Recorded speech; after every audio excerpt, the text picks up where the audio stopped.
জগতে বিভিন্ন কাজে প্রতিষ্ঠিত। আমি রবীন্দ্রভারতীতে অধ্যাপনার কাজে, এবং একে একে আমাদের যারা যারা বন্ধু বান্ধব ছিল সকলেই বিভিন্ন জায়গায় তারা যুক্ত হয়েছে।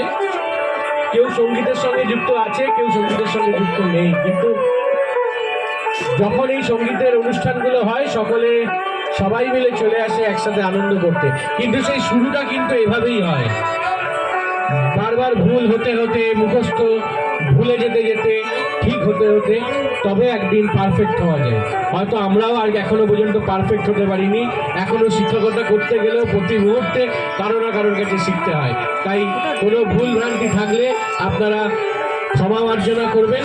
ওরা দুজনেই খুবই ছোট এবং জীবনে প্রথমবার ওরা এই মঞ্চে পারফর্ম করলো। আমাদের বিশ্বাস যে আগামী দিনে ওরা আরও বড় বড় মঞ্চে আমাদের সঙ্গেই কাজ করতে পারবে, এই বিশ্বাস আমাদের সকলের রয়েছে।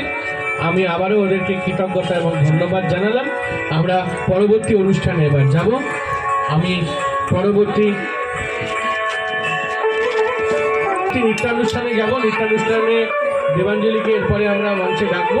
তার আগে আমাদের শুভময় দুর্গোৎসবের কর্ণধার শ্রীমতী চৈতালি মান্না, তিনি কিছু বলবেন।